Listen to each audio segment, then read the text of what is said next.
Last week I talked a lot about the Tomb Raider franchise and why I love it so much. But there was one game that I largely skipped over, Tomb Raider: The Last Revelation, the fourth game in the main series. And the reason I skipped over it was simple. It is my favourite Tomb Raider game and by extension my favourite game of all time. And to cram my love of the game into a video with all its prequels and sequels is doing it a disservice, I feel. It deserves its own video where I can rave happily about it and give it the full attention it deserves. Tomb Raider 4 released in 1999 and marked a massive shift in the Tomb Raider franchise. It was a big blowout title designed to end the PS1 era of the series with a bang, up to and including a shocking cliffhanger ending. It was set entirely in Egypt as Lara races to stop an apocalypse that she caused by accidentally freeing the god of disorder and violence. And in my opinion, it's the best game in the entire series. But what is it that makes me love it so much? Here are 6 reasons why Tomb Raider 4 is the greatest game ever made. An almost legendary artifact. At the time of Tomb Raider 4's release, Core Design was seasoned pros at making Tomb Raider games. For 3 years running, they'd produced an annual game that garnered vast critical, commercial, and cultural success, and created an icon of the gaming industry. And this experience meant that by the time Tomb Raider 4 rolled around, they already knew exactly what they were doing. And oh boy, does this game show it. The Last Revelation is almost a compilation of the best of the series so far, with tough puzzles, a huge variety of mysterious locations, and a lot of memorable set pieces. You have the dusty old tombs that feel like an update of Tomb Raider 1's Egypt section. You have vehicle sections that evoke Tomb Raider 2. And you have the mix of urban and ruin that Tomb Raider 3 got really good at balancing. But it also brings a ton of stuff to the table to push the formula forward even more. The initial areas brought in new types of trap to surprise the player with puzzles such as timed fiery pressure plates. Karnak had Lara walking on water and moving gigantic pillars around. Alexandria was a blend of a city neighbourhood with the lost ruins of the Great Library, full of marvellous mechanical men and planet-based puzzles. Cairo brought in motorbike maintenance, Minotaur chases and minefields in a tense, dark series of levels. And finally, the Giza level saw Lara weaving in and out of the pyramids in a temple under the Sphinx and ultimately facing off with an actual god. Tomb Raider 4 pulls out all the stops in some of the most ambitious areas and puzzles seen in the series to date. It's a confident statement from developers who'd honed their craft and were honestly just showing off at this point.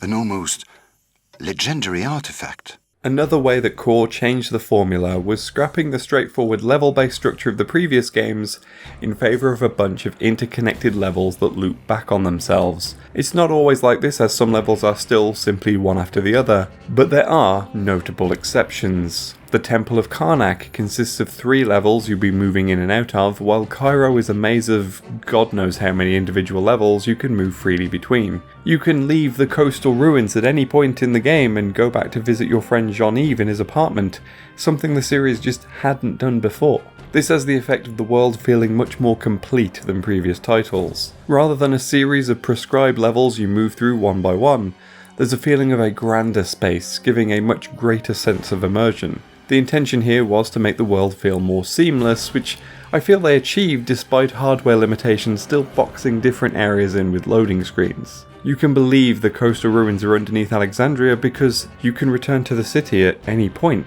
And this is emphasised with a section where you return to the coastal area specifically, with an item that now allows you to enter a part of the ruins that you couldn't before. It feels like a much more believable world, with areas having back entrances and multiple paths. And the challenge this opens up really expands the gameplay. There are parts of certain levels you can't access without items from later levels, such as the nitrous oxide for the motorbike in Cairo, or how Temple of Karnak can't be completed without an item from 2 levels later that requires you to loop back. It was such a good structure that it would later be adopted by both Angel of Darkness and the entire reboot trilogy starting with the 2013 game. And while both Tomb Raider 1 and 2 hinted at this with the Obelisk of Khamun and the Ice Palace respectively, Tomb Raider 4 was the first game in the series to really lean into it fully, rather than just recreating a segment from a previous level in a new one. An almost legendary artifact. With the entire game set in Egypt, there was a risk that it could start to feel a little bit samey.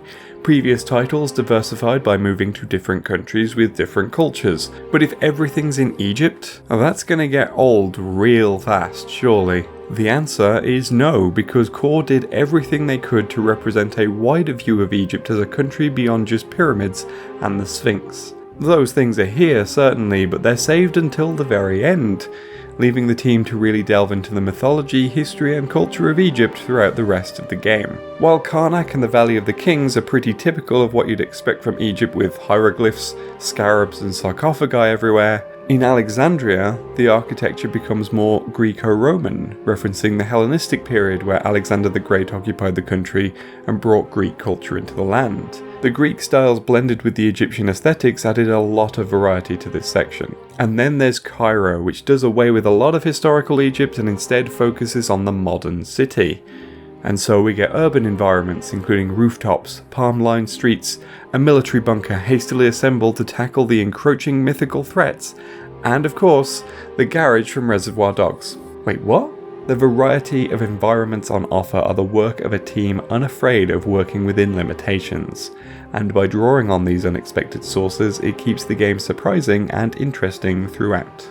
An almost legendary artifact. And there's a side effect to the intense Egyptian research that went into the game. It becomes strangely educational. Unlike Tomb Raider 1, which was largely thrown together and featured Thor listed as a Greek god, Tomb Raider 4 is full of details about Egyptian mythology and history that mean you end up learning a lot about this stuff throughout the game. Like this massive board game in the Temple of Sekhmet. It's referred to by the name of a real game from ancient Egypt, Senet, but appears to be more closely based on the royal game of Ur, a Mesopotamian board game that saw variations across the Middle East, including Egypt. It's also just a really cool set piece to boot. And there's a weird puzzle at the end of the game where you have to measure out some water to weigh against a feather, which is a reference to Egyptian myths about the afterlife, where it was believed your heart would be weighed against a feather to see if you were worthy of entering the underworld.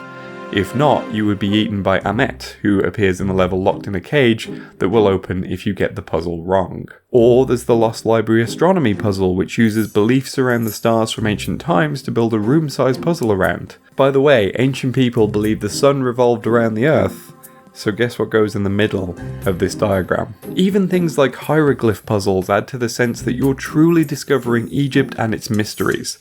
And while you, the player, are learning all this, it has the side effect of emphasizing Lara's own knowledge, which canonically she would be drawing from in all of this. An almost legendary artifact. In a game all about a woman accidentally summoning an Egyptian god and accidentally starting the end of the world, it's hard to keep the level design grounded. There needs to be a lot of supernatural weirdness to sell the idea that everything is crumbling at the whims of an ancient deity who's really pissed off about being sealed in an ankh for centuries. And Tomb Raider 4 absolutely pays off with the weirdness, and it gets more pronounced the further you progress through the game. Okay, so right after you've unknowingly freed Set, some mummies come to life and start coughing their presumably rotted lungs up, while rivers of blood run through the room. Ominous. In Karnak, it all seems fairly straightforward, right up until the point where you turn Lara into Jesus and she suddenly gains the ability to walk on water. And then you power up an ancient Tesla coil or something. And then in the Temple of Sekhmet, you play board games against a face in a wall before you get hassled by an invincible bull. All standard stuff, I'm sure you'll agree. In Alexandria, you fight against reanimated skeletons, marvelous mechanical men, harpies, and encounter supernatural wisp things that can drain Lara's health until you find a holy cross or a pool to snuff out the fire types. Also, there's a bit where Lara generates a golden statue that can injure her if the statue is hurt. And then she fights against Cleopatra's divine guards who carry magical staffs when she tries to be queen for a day. In Cairo, you encounter a Minotaur, and the whole purpose of this section is to wire up some explosives to a truck so it can be slammed into a massive dragon. Yes, a dragon. Oh, and then Lara has to run away from some undead Templar knights before being confronted by her old, now possessed mentor. Look, what I'm saying is, Tomb Raider 4 leaned hard into the supernatural and mythological, and I am here for it. Every area is a joy to explore when there's a risk of a robot running you down with a horse, or some harpies spawning to badger a golden statue of you. There are so many weird and unexpected moments buried in this game, and I just adore it. I like it when games aren't afraid to just get flat out nuts, and Tomb Raider 4 revelled in it. An almost legendary artifact. The reason all this comes together so beautifully is in its original design. Unlike the games that preceded it, the Last Revelation story was written first rather than tacked onto a bunch of otherwise disconnected level concepts. In fact, it was written with the ending in mind, with the intention of leaving the PS1 era behind on a cliffhanger where Lara dies a horrible death in a pyramid. Allegedly. And this simple element, building the game from a single concept with a purpose, is what makes The Last Revelation hold together so well as a single package. By tying everything to a location and a specific goal, we have a thread that runs through every level rather than disparate ideas that vaguely link up around a dragon dagger or a bunch of space rocks. Just like the game's levels, everything links up in a way that makes sense and feels like a coherent whole. By painting everything around an accidental apocalypse, we have a remorseful Lara, one who shows more of a sympathetic side, especially around her friend Jean-Yves, and a Lara who wants to make things right again. We learn so much more about our iconic protagonist, and even get a peek at her backstory through the training levels with her mentor, Werner von Croy. The fact that he then shows up later, now possessed by an ancient evil, adds weight to the story and gives Lara some serious personal stake in what's happening. While the earlier games didn't really need it, this story's added purpose elevates Tomb Raider 4 to brand new heights. Lara's adventure has stakes and consequences, something the other games didn't really have much before then, and the end result is a game that feels bigger and bolder than its predecessors. It is a truly epic adventure. It is the epitome of everything I believe the Tomb Raider series stands for. And for being the best game in my favourite series, it is unsurprisingly my favourite game of all time. Every part of this game satisfies my desire for adventure, historical settings, and supernatural shenanigans. While Tomb Raider 1 is the most important game for shaping my love of video games, Tomb Raider 4 cemented it, and now all I want is to play games as glorious as this one. Tomb Raider 4 is the greatest game of all time, and quite frankly, I'm tired of pretending that it isn't. Thank you for watching, and I hope you enjoyed me gushing over my favourite game of all time. This is the second in a series of 4 videos all about the Tomb Raider series throughout this 25th anniversary month, so make sure you're subscribed to catch the rest. I also have these other videos you might be interested in too, so why not check those out, and of course, thanks to the patrons who help make this possible. I will see you next week with an ode to everyone's favourite hobby, locking an old man in a freezer. I will see you then.